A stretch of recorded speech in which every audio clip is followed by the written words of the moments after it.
Magandang araw po sa lahat. Share ko lang po sana itong Triumph Trident 660. Share ko lang po sana yung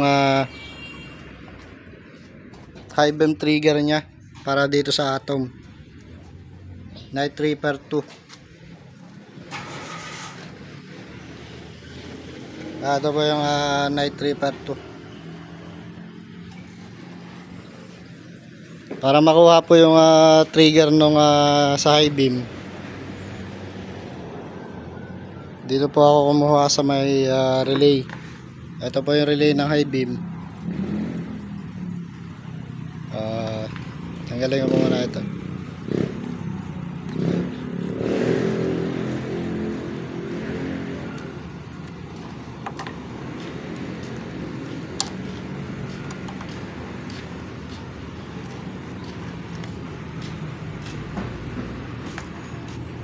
Dito po ako kumuha ng trigger sa relay ng high beam.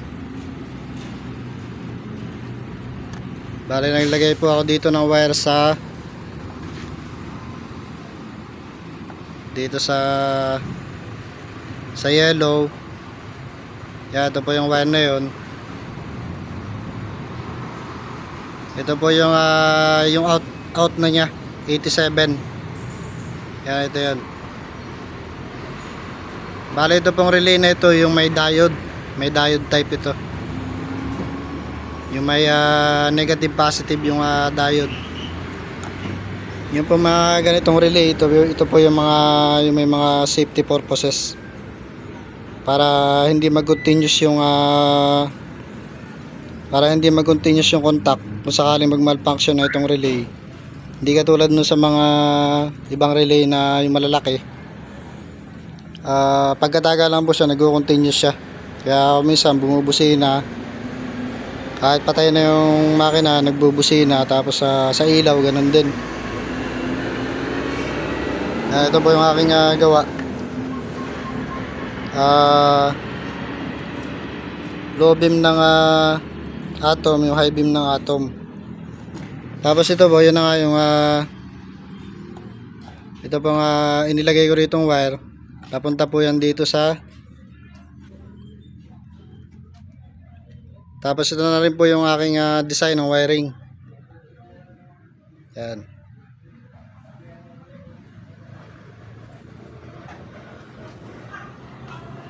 Tapos naglagay na rin po ako ng optional socket kung sakali magpapalit ng ito po ay nakadesign lang sa pang mini driving na harness.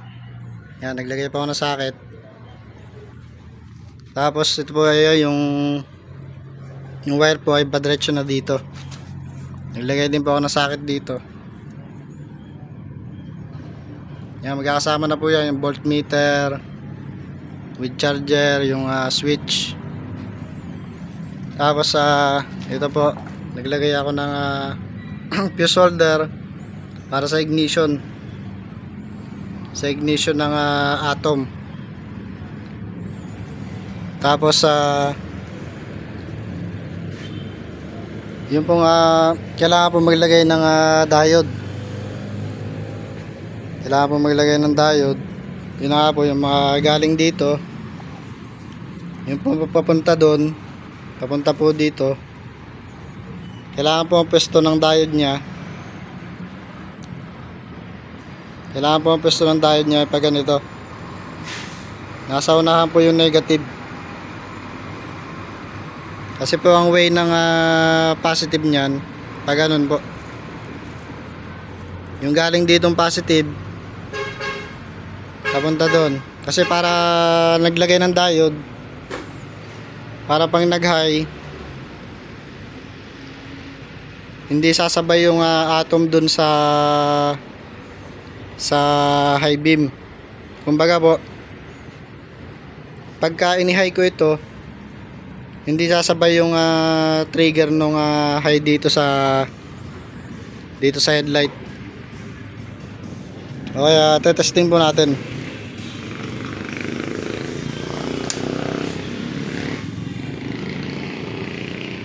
Yan. Ito po yung trigger ng high beam. Ito po yung switch ng high beam. Sasabay na po yung Atom. Yan. Yan, sasabay na po siya.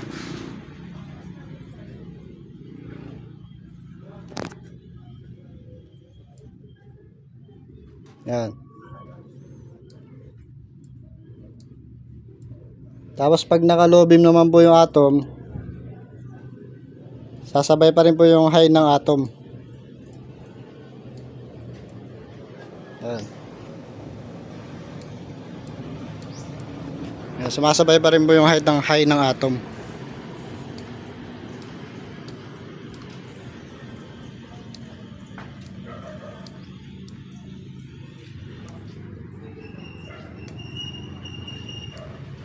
Yan. Yan, pag nakahay naman po yung atom, hindi na nasabay yung hindi na po magkaka yung headlight at saka yung high ng headlight saka yung high ng atom dahil gawa nga po doon sa diode. Yan, pagkatapos naglagay din po ako ng optional switch para kung hindi sasabay yung atom, pwede pong headlight lang. Yan.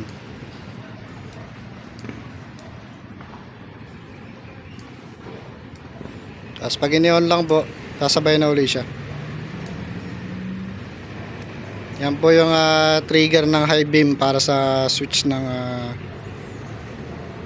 sa headlight para sa high beam. Yung high beam trigger. Tapos dito naman po sa gold runway, pwede din po ito. Kukunin nyo lang po itong naka-design nila na sa high beam.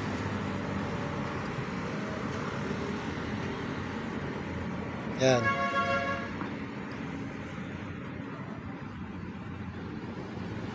Meron din po siya yung para sa busina, yung blinking. Yan, ito po dito. Dito naman po sa gold runway, kahit hindi na po maglagay ng diode. Kung switch, pwede lagyan na lang po ng switch. Yung katulad nung nilagay ko doon. Para meron pa rin siyang separate doon para sa headlight, doon sa stock headlight. Yan, ito po mga kinabit ko. Ito po yung voltmeter with charger.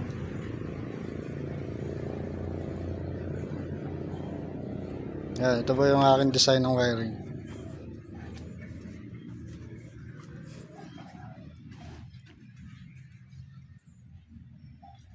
Ito na nga po yung para makuha niyo yung wiring nito. Pwede nyo naman po i-test light yung trigger. Yan, ito po yung 30 nung relay. Tapos ito na nga po yung sa 87. Pag binuhay po, tapos ini-high. Ito na nga po yan. Ito na nga po yan. Ito na nga po yung trigger nung para do sa high beam. Yan, kailangan nyo lang po ng magandang test light. Yung may negative positive. Yung may negative positive. Para mas malaman po ninyo yung kung ano yung negative at positive ng supply.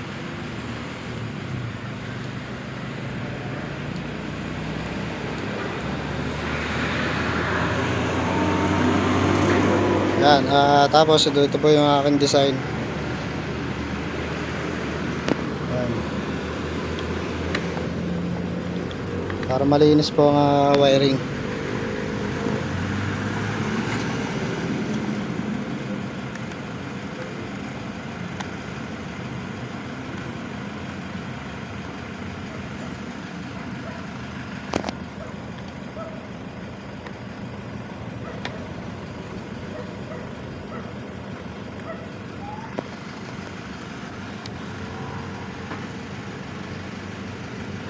Ayan. Kung sakaling magka-trouble, kung may pumutok na fuse o nasira yung relay, dito lang po. Yan po ang aking design na wiring.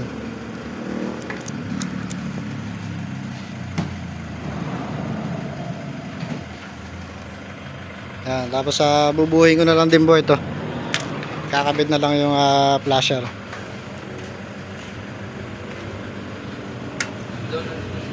Yan, update ko po ulit mamaya pag nailagay na yung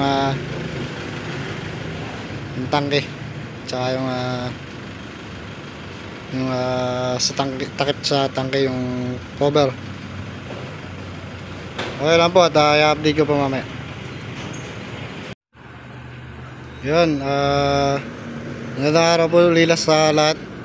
Bali natapos ko na po itong wiring.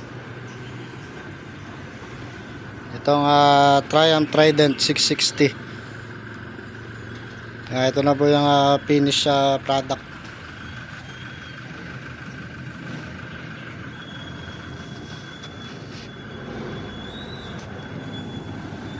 Kinabit ko din po ito flasher.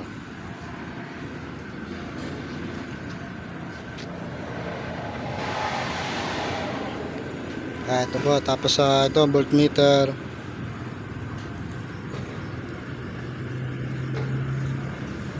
Tapos yung mga optional switch para sa high beam.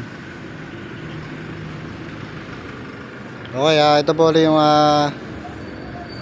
para po makasigurado dun sa supply nung kinuha ang trigger ng high beam. Pwede nyo po i-tester kung tama po ba yung supply.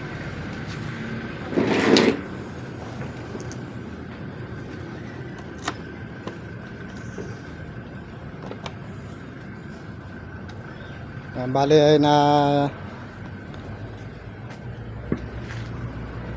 oil na rin naman po siya.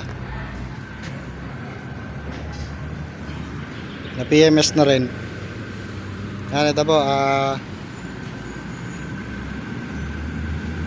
ito po yung relay fuse.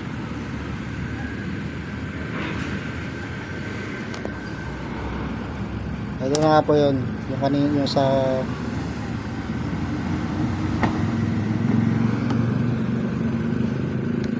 tanggalin po muna natin tong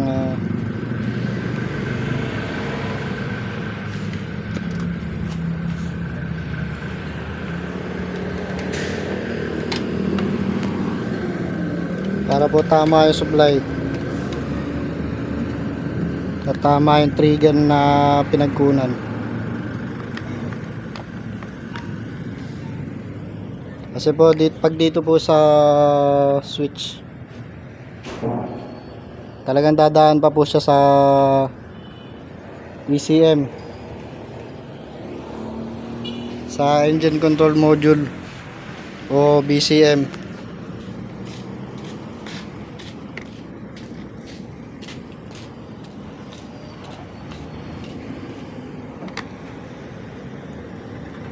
Ito po yung sa kinuna kong trigger, yung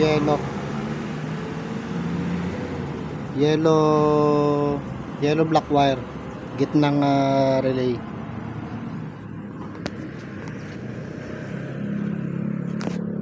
Bukod po sa test light para po sigurado sa supply, gamit na rin po ng tester. Yan, meron naman po siyang 12 volt supply, 20 amperes yung kanyang relay.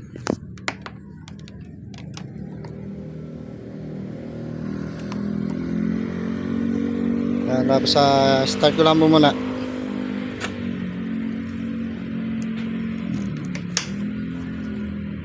Pupos ko lang po at i-start ko lang.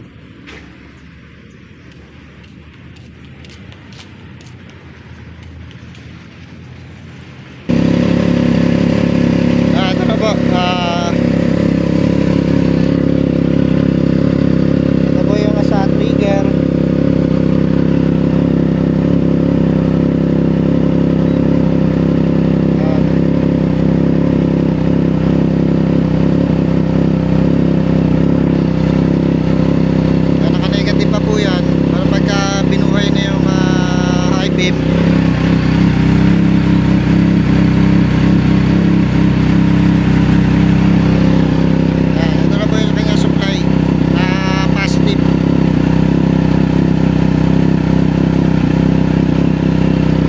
kanyang high beam. Pag po naka-low beam yung atom,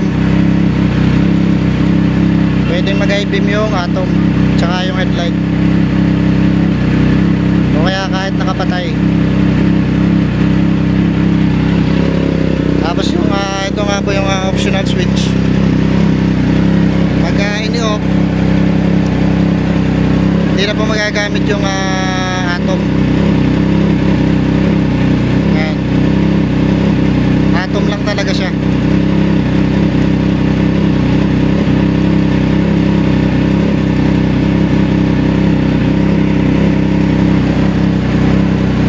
Tapos pag ini-on, yan, sasabay na po ulit siya.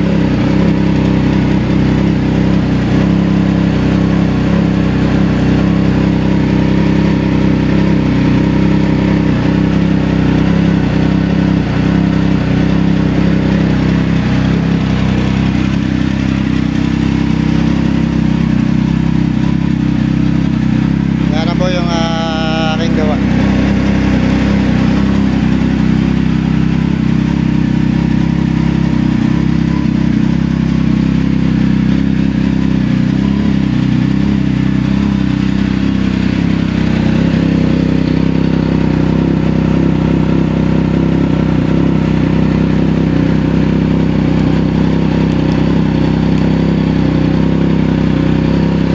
Tapos mamaya po mamayang gabi testing ko sa yung pato niya, yung sinag.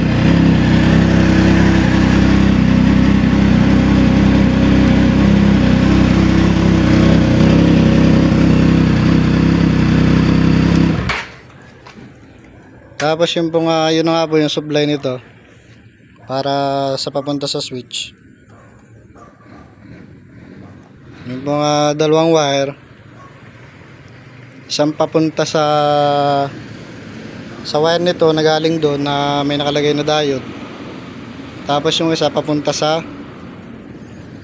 85 ng 85 ng high beam ng relay. Hindi po ako naglagay sa 87. Sa 85 po ako naglagay. Yung positive din ng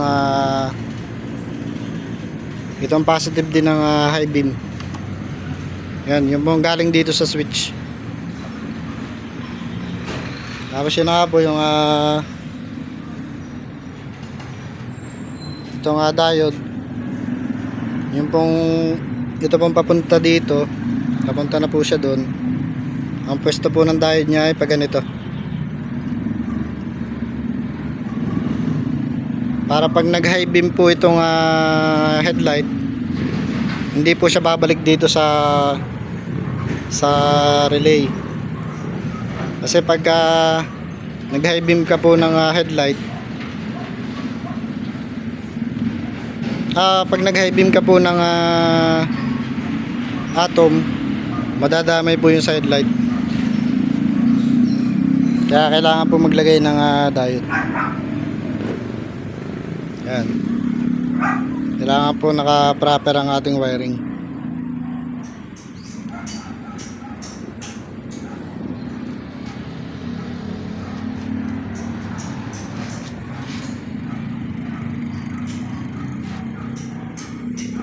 Yun lang po, at i-update ko po ulit mamaya pong gabi testing.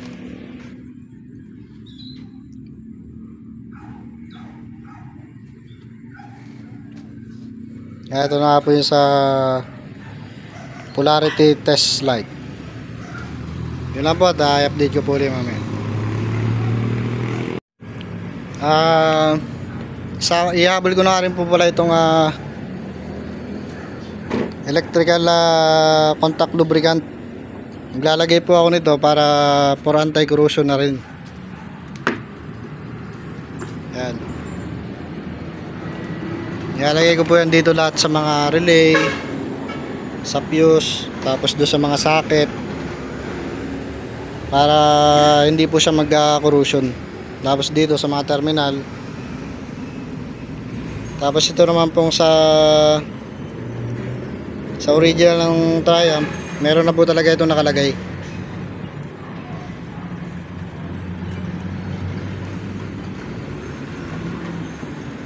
Meron na po siyang anti-corrosion.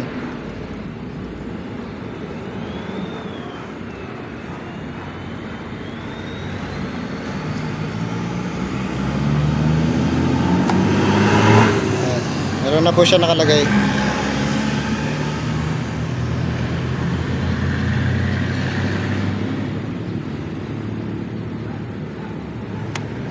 Para mas matagal po ang buhay ng piyesa.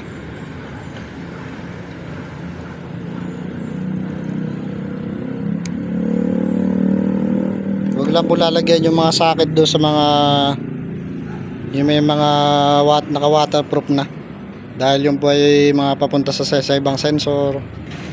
Baka po mamaya mag check engine. Yan, sa mga ganitong ano lang po ako naglalagay, mga relay sa mga terminals. Ayun lang po, i-update ko po mamaya. Testing ko po dito.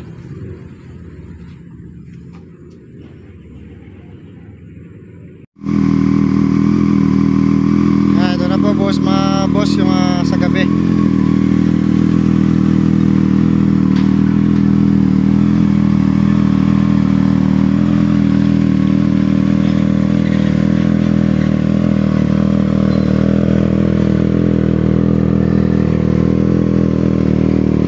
Beam sa headlight.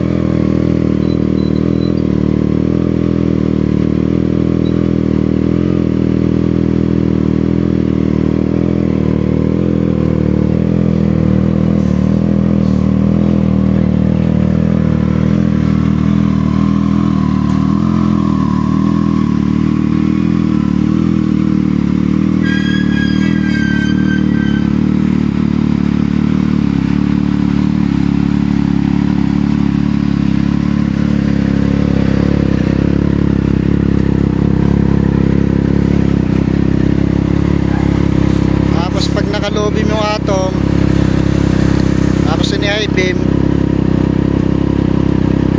Yan.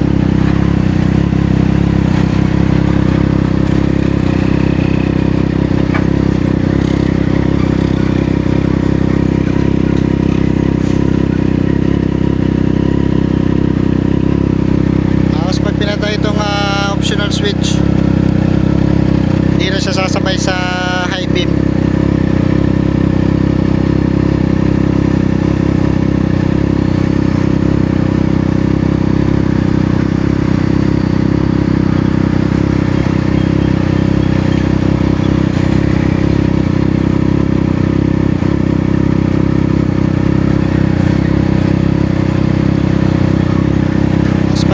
Sabay na uli siya.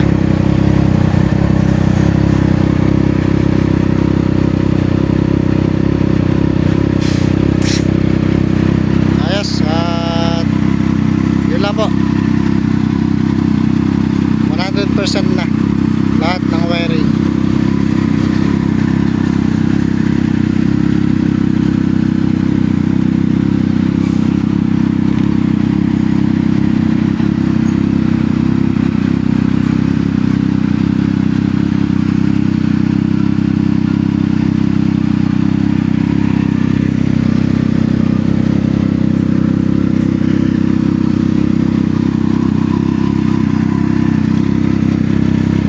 Salamat po sa lahat.